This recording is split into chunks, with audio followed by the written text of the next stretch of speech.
আজ তাল গোলা হচ্ছে। হ্যাঁ, অবভিয়াসলি তালের বড়া বানাবো বলে। প্রবাসে থাকি বলে কি হয়েছে, এই ছোটোখাটো আনন্দগুলো কি আর মিস করা যায়? হ্যালো বন্ধুরা, আমার ইচ্ছে জানা নতুন একটা ব্লগে তোমাদের সবাইকে স্বাগত। শুভ জন্মাষ্টমীর অনেক অনেক শুভেচ্ছা। জানো তো, এই ছোটোখাটো জিনিসগুলো না ছোটোবেলাটাকে অনেক বেশি করে মনে করিয়ে দেয়। আমরা যখন ছোট ছিলাম তখন আমার ঠাম্মি এরম তালের বড়া, তালের মালপোয়া, তাল ক্ষীর কত কিছুই না বানিয়ে দিত। এখন আমার মার কাছেও খেতে পারি, আমার শাশুড়ির কাছেও খেতে পারি।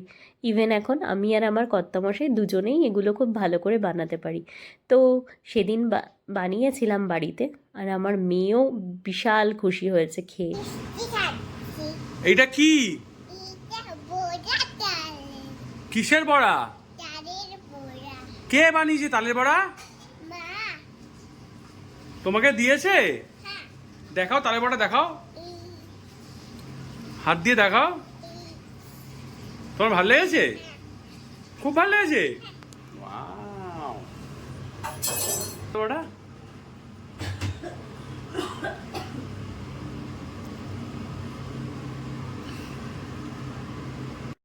এখন মা হওয়ার পর বুঝতে পারি বাচ্চার খুশিতেই আমাদের খুশি। যাই হোক, আজকে আমার মেয়ে ছোট্ট একটা ডান্স পারফরমেন্স করেছে। তোমাদের কেমন লাগছে অবশ্যই কমেন্ট করে জানিও। সবাই আমার চ্যানেলটাকে সাবস্ক্রাইব করো, আমার সাথে থেকো, আর আমার দেয়া ব্লগগুলো দেখতে থাকো। আরও আরেকবার শুভ জন্মাষ্টমী সকলকে।